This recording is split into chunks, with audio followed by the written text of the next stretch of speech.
صلی علی بسم اللہ الرحمن الرحیم اللہم صلی علی سیدنا محمد وعلی آل سیدنا محمد وبارک وسلم۔ السلام علیکم ورحمۃ اللہ وبرکاتہ۔ اپنے اگلے سیگمنٹ کے ساتھ جو رسول اللہ صلی اللہ علیہ وسلم کی سیرت کے سلسلے میں ہم نے شروع کیا ایک سیریز حاضر ہے۔ ہم نے پچھلے سیگمنٹ میں ہمارے اختتام بات کا یہ ہوا تھا کہ اسماعیل علیہ السلام کو اور حاجر علیہ السلام کو کہا گیا کہ آپ ابراہیم سے کہا گیا کہ آپ اس جگہ پہ جہاں پہ آپ مکہ ہے، جس کا نام لٹریچر میں پہلے جو اسرائیلی لٹریچر ہے اس میں بکہ کے نام سے آیا ہے، جو بعد میں چینج ہوتے ہوتے مکہ ہو گیا، اور قرآن میں بھی بکۃ المبارکہ کے نام سے اس جگہ کا نام دیا کہ وہاں پہ چھوڑ دیا۔ اب وہاں پہ ان لوگوں کو چھوڑ کے وہ چلے گئے، اور پھر جب واپس آئے تو بیٹا بھی جوان، پھر وہ جو ذبیحہ والا قصہ ہے اس پہ ہم آتے ہیں۔ لیکن وہاں پہ اس دوران میں یہ ہوا کہ حاجر علیہ السلام کی جو قوم کے یا جو بنو جرہم کے جو لوگ تھے وہ آ کے آباد ہو گئے اس جگہ پہ، اور پھر وہ اسماعیل علیہ السلام کی جو پیر زمین پہ رگڑنے کی وجہ سے وہاں پہ جو پانی آ گیا، وہ جو زمزم کا چشمہ تھا جو آج تک بھی ہم جب حج پہ جاتے ہیں تو اس سے ہم پانی پیتے ہیں، تو اس کی وجہ سے وہ آبادی وہاں پہ بڑھنا شروع ہو گئی۔ پھر اس کے بعد ان کو حکم ہوا کہ یہاں پہ اللہ تعالیٰ کا ایک گھر بناؤ جو جہاں پہ کعبہ ہے۔ تو وہ کعبے کو جب یہ باپ اور بیٹا جو ہے وہ جب ایریکٹ کرتے، جو بنا رہے تھے، اور بناتے ہوئے انہوں نے جو دعا مانگی نا، وہ دعا تھی رسول اللہ صلی اللہ علیہ وسلم کے توسط سے کہ بعث فینا رسول منہم یتلو علیہم آیاتہ ویزکیہم ویعلمہم الکتاب والحکمہ۔ انہوں نے یہ کہا کہ ہماری جو اولاد ہے اس کے اندر، میری اولاد کے اندر سے ایک ایسا نبی اٹھانا کہ جو ایک تو تطہیر کرے لوگوں کی، جو یعنی صاف کرے ان کے اندر سے جو علائشیں ہیں اس کو دور کرے اور پاک کرے انہیں، اور دوسرے وَيُعَلِّمُهُ الْكِتَابَ وَالْحِكْمَةَ، یزکیہم تزکیہ کرے، یعلمہ الکتاب والحکمہ، اور ان کو تعلیم دے کتاب کی اور حکمت کی۔ اب حکمت سے کی تفسیر میں لوگوں نے یہ کہا ہے کہ وہ جو سنت ہے آپ صلی اللہ علیہ وسلم کی، وہ دراصل حکمت ہے، اور اس کی تعلیم اور قرآن کی تعلیم، یہ دونوں مل کے، یہ بھی ایک اور لفظ استعمال کیا ہے ذکر کا۔ ذکر کے اندر قرآن کو بھی یاد کیا گیا، سنت کو بھی یاد کہا گیا کہ وہ بھی ذکر کا پارٹ ہے۔ تو یزکیہم ویعلمہ الکتاب والحکمہ، اور اللہ تعالیٰ نے ان کی دعا کو قبول کیا، ان کی دعا کو قبول کیا۔ یہ دو جگہ پہ یہی آیات کا یہ سیٹ آتا ہے قرآن کے اندر، ایک دو مقام پہ، ایک جگہ پہ کہا گیا کہ اس نے دعا مانگی، دوسری جگہ کہا گیا اللہ تعالیٰ نے ایسا کر دیا۔ تو آپ صلی اللہ علیہ وسلم جو تھے ان کی دعا کا ایک طرح سے قبول ہونا ہے، ان کی مقبولیت ہے کہ آپ صلی اللہ علیہ وسلم کی شکل میں ہمارے نبی پاک صلی اللہ علیہ وسلم وہ ان کی وہ ولادت ہوتی ہے، اور پھر وہ مبعوث ہوتے ہیں رسول کے فرض کو ادا کرنے کے لیے۔ تو اب ابراہیم اسماعیل علیہ السلام کے سٹوری کو ختم کرتے ہوئے صرف ایک چیز اور وہاں پہ دیکھ لیتے ہیں کہ جو وہ ذبیحہ والا معاملہ تھا کہ انہوں نے، اللہ تعالیٰ نے، جیسے میں نے کہا کہ بہت سارے اللہ تعالیٰ نے امتحان لیے ابراہیم علیہ السلام سے، اور ایک امتحان ان میں سے جو بہت کڑا امتحان تھا وہ یہ تھا کہ جب بچہ جو تھا وہ جوان تھا، اور اس کو انہوں نے کہا کہ ان کو یہ وحی ہوئی کہ آپ اس کو ذبح کر دیں اللہ تعالیٰ کی راہ میں۔ یہ دیکھنا چاہ رہا تھا اللہ تعالیٰ کہ کتنا ایمان ان کا ہے۔ تو انہوں نے بھی تسلیم کیا، اور بیٹا بھی راضی تھا، مردیہ اور عادیتاً مردیہ، سورہ مریم میں آتا ہے ان کے بارے میں کہ وہ بھی انہوں نے رضامندی دکھائی اس کے اوپر۔ تو اس کے بعد انہوں نے بہرحال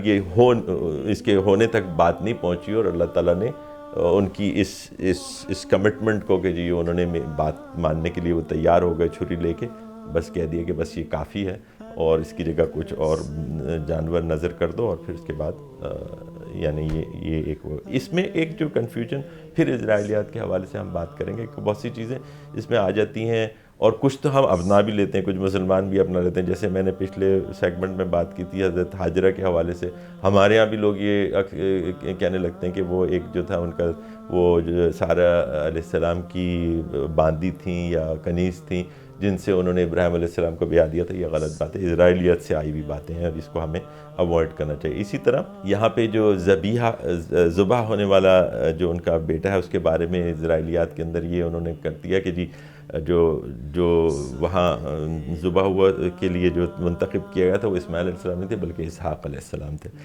حالانکہ بالکل جو ان کی جو کتابوں کی غالباً کریشن جو بائبل کا پارٹ ہے اس کے اندر یہ آتا ہے، جینیسس کریشن میں، کہ وہ اس میں بیان یہ ہے کہ وہ اپنے اکلوتے بچے کو ذبح کرنے کے لیے تیار ہو گئے، کچھ ایسے الفاظ ہیں۔ تو جب اکلوتا بچے کے الفاظ ہیں تو وہ کیسے ہو سکتا ہے کہ وہ اسحاق علیہ السلام ہے؟ کیونکہ اسحاق علیہ السلام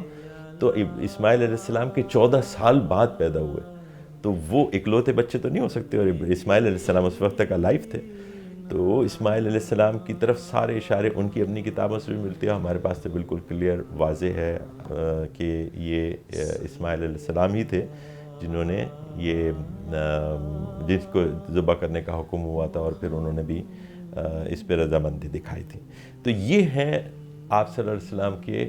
آباء و اجداد، ابراہیم علیہ السلام، ان کے بیٹے اسماعیل علیہ السلام، اور پھر یہ جو پیغمبر نبوت کا سلسلہ تھا تو بنی اسرائیل میں تو جاری رہا،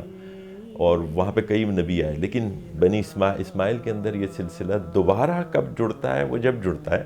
کہ جب بنی اسرائیل کو بہت مواقع دیے گئے، ان کے پاس پیغمبر نبی آئے اور انہوں نے انبیاء کو قتل تک کر دیا، ان کے پیچھے پڑ گئے۔ ہم جانتے ہیں کہ عیسیٰ علیہ السلام کی جان لینے کی کوشش کی، یہ سارے واقعات ان کی ہسٹری کے اندر محفوظ ہیں۔ اچھا، پھر اس کے بعد یہ ہوا کہ ان کی جو یہ اس کے لیے